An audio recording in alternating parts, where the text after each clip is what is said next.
in a little tent, but whoa, just like the river I've been running ever since.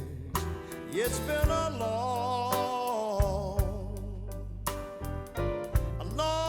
time coming, and I know change is gonna come. Oh, yes it will. There have been times that I thought I wouldn't last too long, but Lord knows I'm able to carry on. It's been a long time coming, and I know a change is gonna come. Oh, yes it will. When I go to the movies, said I go downtown, there's someone somewhere that want me around. It's been a long time coming, and I know a change is gonna come. Oh, yes it will. But when I go to my brother, I say, brother, help me please, yeah. But oh, winds up knocking me on my knees. Oh, there have been times that I thought I couldn't last too long, but Lord, I know I'm able to carry on. It's been a long time coming, and I know a change is gonna come. Oh, yes it will. It's been a long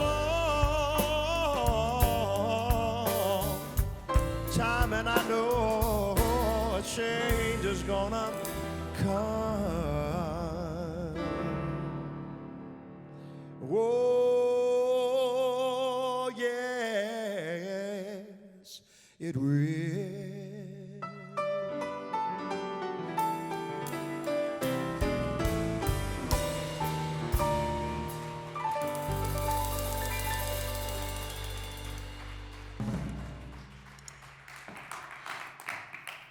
Perfect song for today.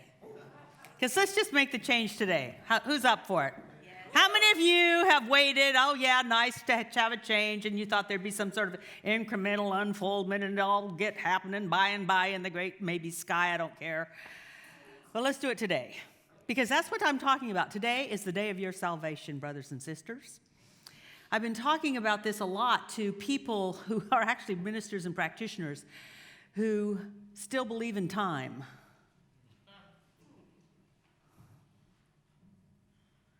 And the universe doesn't work in the level of time. We believe in time because human beings need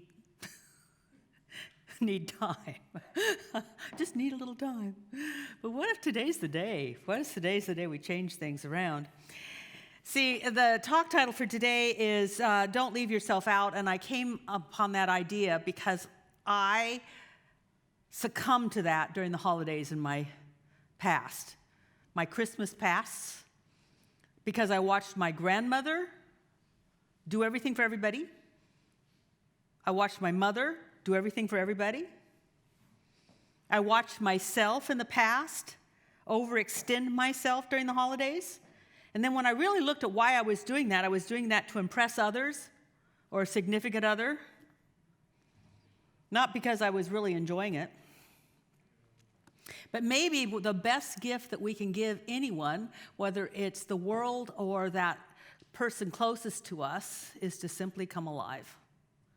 I've used this quote a lot, and I think it's my new theme song. We need to write a musical about it. It's from Howard Thurman. He said, ask not what the world needs. What the world needs are people that have come alive. So ask yourself how you can become alive. And so I would say, just paraphrasing it a tiny bit, don't ask what others need, because people need people who have come alive around them. So come alive. If you want to do something for somebody, become alive. If you want to look at life, watch Jake play the piano. I mean, let's talk just... I look over at him, it's like, if we could bottle that, we wouldn't have to ask for your financial commitment. We would just sell it on the street. Hey, I've got some aliveness. What do you, it's like, really? But you know what? We could all be that way. We can find that within ourselves that bubbles over so much, we get it all over people. Actually, people who say that they want a spiritual life can get to the place where they are contagious with something beyond ordinary experience. And I love it. So I love it that we actually have a contagion in the room. Don has a contagion for the men's group and for the Better Business Break. He has a contagion for serving people who want to take spirituality into the workplace. And it's exciting. So even if you show up at the Better Business Break and do or not do anything that they present to you, just get the contagion over you. So anyway, maybe that's what Jesus meant when he said you had to be baptized by the Spirit of something. You have to let the spirit of something get all over you. I want to talk about, becoming your best self. And this is not an outer makeover, although I have been known to make over people. There was one CBEC summer camp where I was just into making over people. I took them shopping, and we did their hair out in Reeser. And we were, it was wild. It was fun. But that's not what I'm doing today. Today I want to talk about an inner shift that remakes your view of yourself and how you can show up in the world. And this is not theory, this is not platitude, this is not a Hallmark movie. This is the truth. I've been playing around with it a lot, and so I want to just share some of the stuff I've been playing around with. See, I've been working with some individuals. I often work with individuals, but recently I've been working with some ministers and some practitioners. And I've watched their faces light up. I've watched big smiles. And then, after this aliveness happens, I watch them become content, and their face softens, and there's no more stress. So I know this works. I do it when I get to work with people on one-on-one or in a group, but I'm hoping that I can do as much as I can for you here today. So you'll get a, what is it called, a homeopathic remedy, a small dose of what's possible.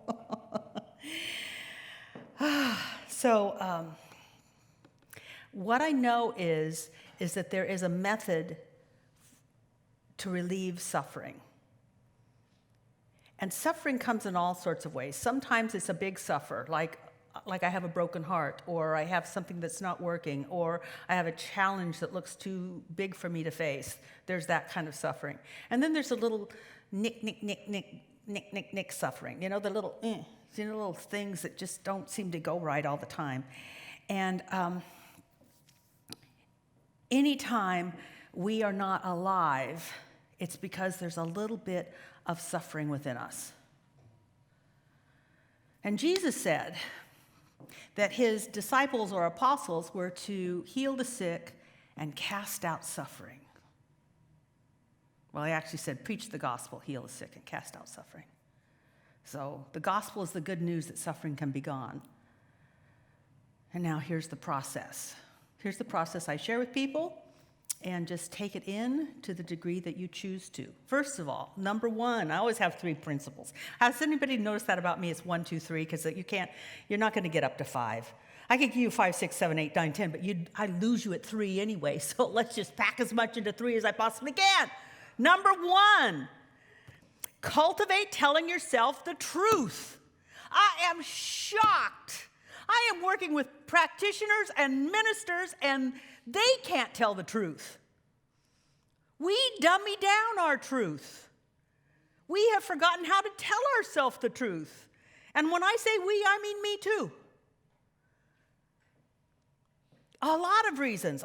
Some of the reasons are I don't tell the truth because I'm afraid I won't have it anyway, so why go there? Some of the times we don't tell the truth because we've actually forgotten how to listen to our heart, our soul, ourself. So when I say tell the truth, I mean, it's like putting your hand on the Bible and saying, I'll tell the whole truth and nothing but the truth. So we don't leave out the truth. We don't tell a partial truth, sort of a sometime truth. There's a song that's, if you're happy and you know it, clap your hands. Well, I would say the new song for us is, if you're bored, grumpy, or stressed out, clap your hands, because some of us are. Are you bored, stressed out, grumpy, grouchy, lose ambition, no optimism? There is a cure for that, and it's to just tell the truth. To tell the truth to the greatest degree that you can. To admit to yourself that my heart, my soul, my higher self, whatever you want to call it, that divine principle within yourself is discontent because the soul, which is life showing up in human form, your personality is unique and special and magnificent, and life shows up, and through your personality, it wants to express what life expresses, which is to grow and to produce and to bear fruit. That's what life does. I don't mean produce like in some tangible form, but to actually express itself. One of the things I've noticed is that if I'm creative, I'm not consumptive, because the soul wants to be expressive. So now this is part of the other way I do this. So here's the lesson. Here's involvement. When I tell you that if you are anything less than alive with the Spirit of God, then you haven't quite told yourself the whole truth. What does your body say? See, one of the things that I try to work with is for people to scan their body. And if you start to tell yourself the truth, you'll actually start to shift in your body. You might actually feel flutters of excitement. Or you might actually feel like your body goes, finally. Or you might find yourself smiling. See, that's one of the ways to truly know what you're thinking at a deep level, because your mind can say, no, I'm quite content. Tell your face. How many of you have noticed people say, I'm fine? Really? Shit, that's terrible. What's not fine? Did I say shit?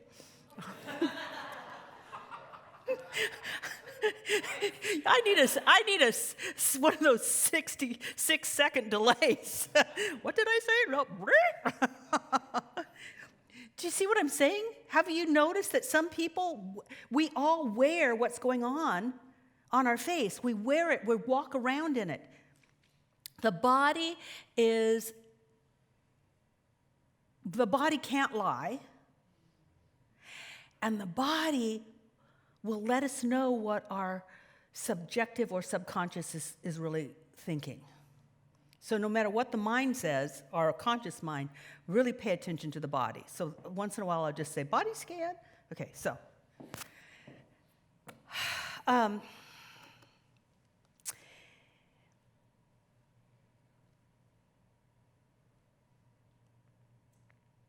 So the way to do that is, if you are bored, grumpy, stressed, lethargic, pessimistic, or at least not optimistic, then assume that there's something that your soul wants. Assume that there's something your soul wants. And say to yourself, what I seek is. So just try that out. What I seek is. And it's a big deal here to tell the truth, the whole truth, and nothing but the truth. Because God does not work in a lie. This is from Amber Curtis Hopkins. God doesn't work in a lie. So what you have to do is tell the whole truth. And what I've noticed, and I'm not saying this is you because you're first service, and can I just say, I don't know why you congregate in first service, but you are elevated consciousness. It's just amazing.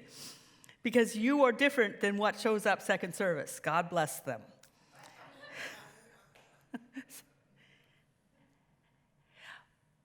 So I've watched people say, I've said, so what is it, what is your heart seeking? What does your soul seek? What is it that you truly want? And they'll say, to be happy. Nah, that's not it. So you have to actually watch yourself. Like sometimes we just want to get over it. That's called spiritual bypass. I just want to feel peaceful. That's not it either. See my face? Because how would you feel peaceful? Where would you feel peaceful? What would make you peaceful? There's usually a thing that we truly want. Then when we name it, we get alive again. Expressive again.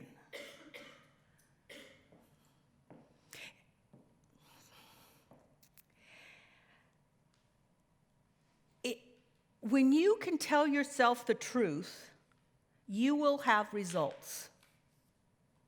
Now, let me give you an illustration. I really honed this practice when I was doing something called the employment ministry. This happened when we were having one of our recessions. Like recessions come and go. If you've been around the block a couple of times, it's just another recession.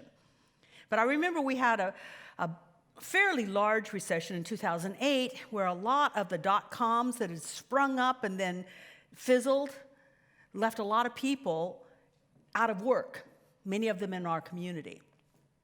And so I started the employment ministry, and we'd meet once a week. And I'd go through about 6 steps, and people would come in anywhere they wanted, and they'd start to work it. But the first thing they had to say is what they want. What is it you want?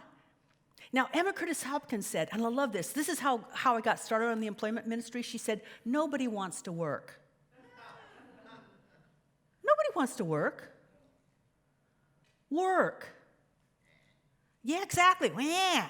Now look, can I just say a whole bunch of people started to smile when I said nobody wants to work? Your body went, yes, she's speaking the truth.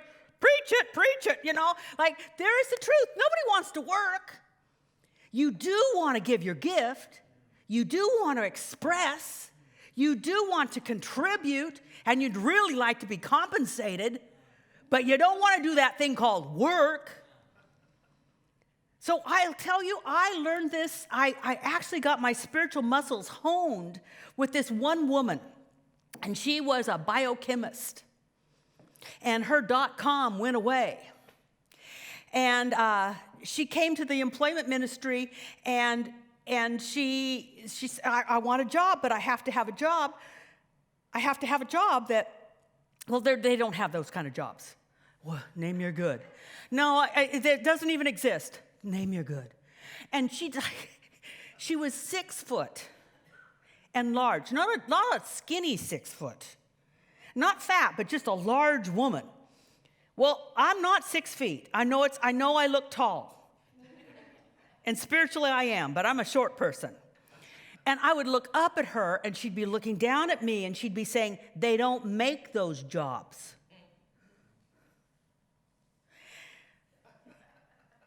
Name your good anyway. And she would come so many times, over and over and over again. And so she'd finally get to it. It's like, okay, what I want is I want a job as a biochemist again. And there would be no smile. So what do you really want? Well, they don't do it. What is it you really want? I want a job as a biochemist, and I want to work part-time. But they don't do part-time biochemist jobs. And they just closed down all the biochemist places. I know every place in the area. They're not hiring, blah, blah, blah. Just name your good for goodness sakes. And so finally she said, I want a job as a biochemist in which I'm really well paid. I'm exceptionally compensated. I want full benefits, and I need to have flexible time so I can take care of my children because I just got divorced and I'm the sole parent for them. She finally got it. She finally got over all of the stuff in her head that says, don't even name it because you can't have it. And when she finally named it, 2 weeks later, she calls me and says, I'm moving to Canada. Okay. As it turns out, she's a Canadian citizen. She had dual citizenship. They were offering her, they wanted her so bad, they offered her full-time pay at half-time, when she worked half-time. She had flex hours so that she could be there with her children when her children had important events. And her relatives lived in Vancouver where she was going, so she would have family support. God's idea of good is even greater than her idea of good. But she couldn't get to that good until she could finally tell herself the truth. That is so important. When she finally would say, this is my good. I sometimes I feel like the angels, and I don't know if I believe in angels, but I get this sense that there are energies waiting for us to finally participate in the creation of our wonderful life by finally saying what our heart longs for. 2, if you don't have an immediate result like my friend did, you have a conflicting belief operating below the surface of awareness. For me, for a long time, one of the reasons that I did not want to be married, and yet I did want to be married. How many of you have a push-pull with something? I had a push-pull with romantic partnerships. And the pull was, I want to love and be loved, and I don't want to lose my freedom. Because I watched my mother lose her freedom. I watched the women in my family lose their freedom. I watched so many people in my generation give up their ability to choose how they were going to live because they chose the security of being with another person. So I believed that the two could not cohabitate, you might say. So you'll notice when you have a belief that is countering your other, finally, your named belief, what my good is, you'll know that you have a counter belief because you'll have a push-pull result. You're drawn, you're pushed. You're drawn, you're pushed. Some spiritual people I'm working with, they don't want to seem materialistic by having too much money because they want to be seen as spiritual. Oh, yeah. I know it. I love it. I heard this. That's true. I have and I've been there myself.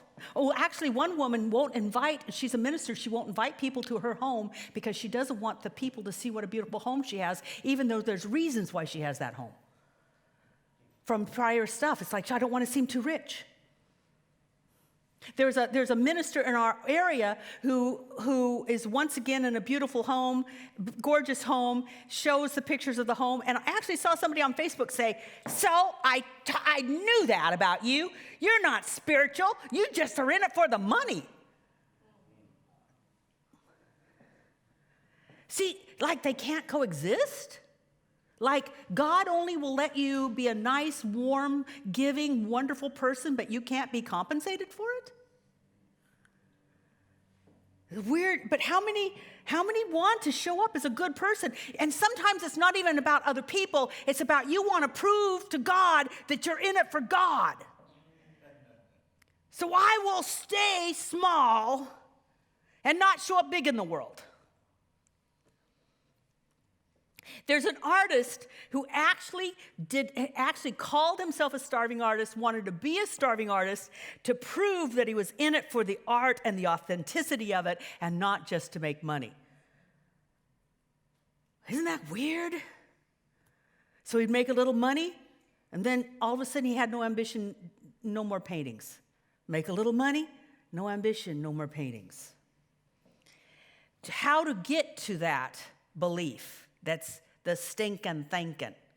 First of all, you can go to a professional spiritual practitioner. That'd be a minister or a practitioner and help you get through this, help you find that seed, that root thought.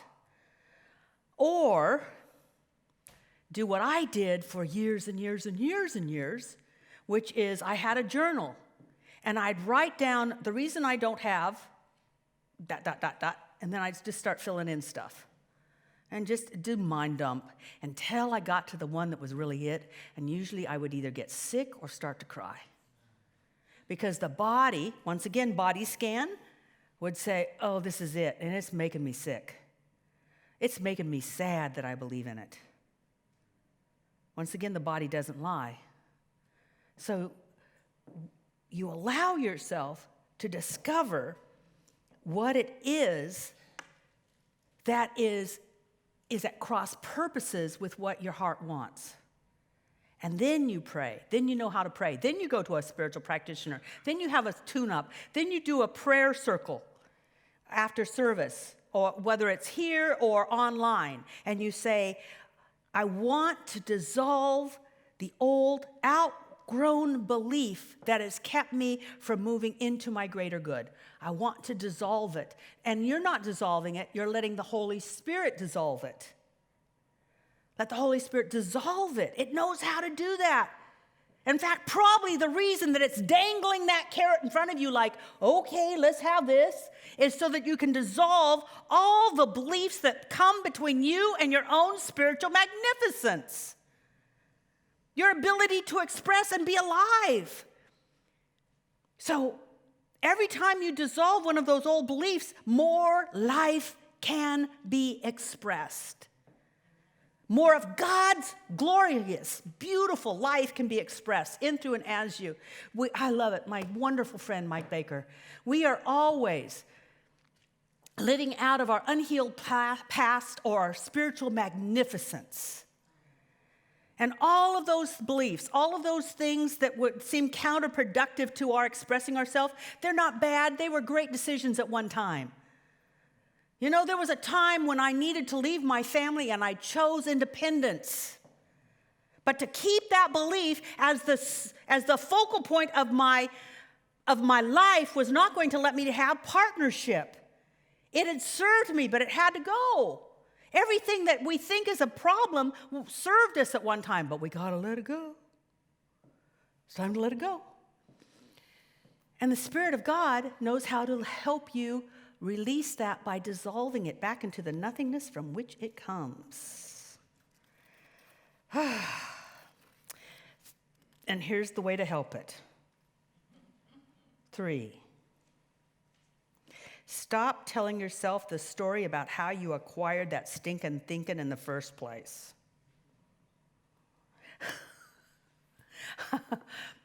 I took a trip with ministers to Egypt. I now have a support group for ministers and practitioners. I do some coaching for ministers and practitioners. And I am always surprised how they want to tell me the story about how this bad thing happened. And I say, do you really want me and my consciousness to believe in your problem? Get it? Where 2 or more are in agreement, it is established on earth. And people will try to talk me into how big the problem is. No, drop the story. This is when I get to the thing, is that no matter what happened, no matter how you acquired it, today is the day of your salvation. It is throughout the Bible. Today is the day of your salvation. Yeah, right now, hallelujah, glory be. But it has to be a decision of like, this day I'm made brand new. This is the whole gospel, the good news that was focused in and moved through the earthly mission of this man called Jesus, is that he broke the law of karma. The law of karma, which is taught in the Old Testament and taught in Hinduism and in Buddhism and many of the more ancient religions, is that you've got to work out what happened by living it out in some way and making some sort of penance. And Jesus said, no. God isn't in the past. God is not the God of the dead. God is not the God of the past. God's not even the God of the future. God is the God of now. And except now it's grace, and now its grace will be established on earth through you if you're willing to give up the story. And I'm telling you, I've watched people cling to that story, but not you, because you're first service. You're the ones that can accept it. And yes, it did acquire, and yes, there was a reason, and yes, it did unfold. And it's not saying that that's a lie. It's not a spiritual bypass. It's that my God is not influenced by my past.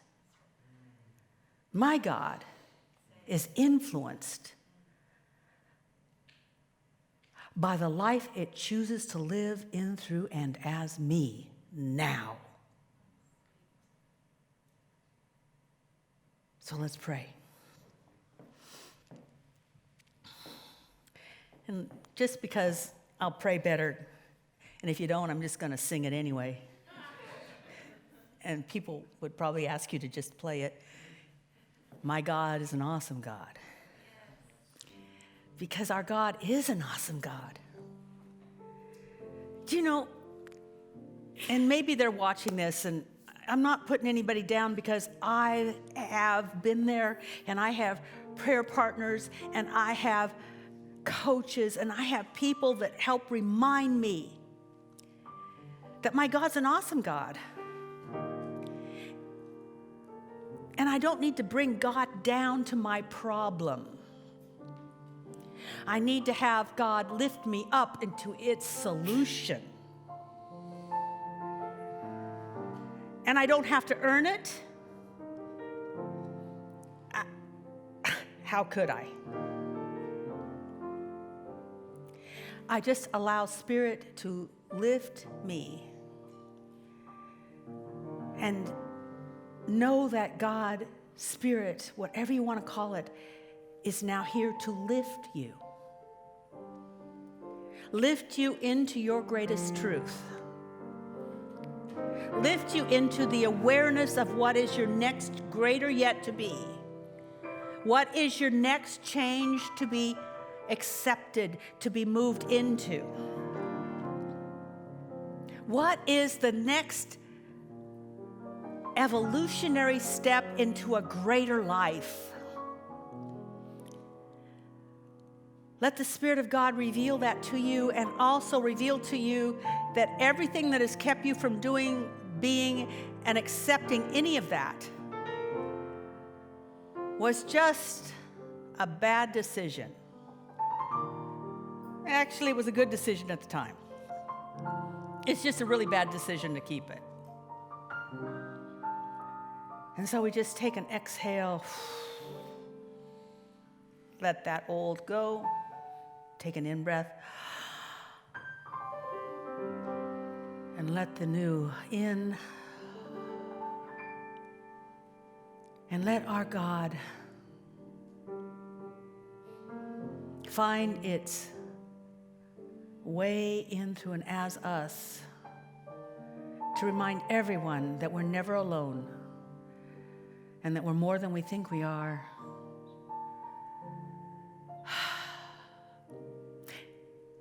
And that good is ours by divine right. And so it is.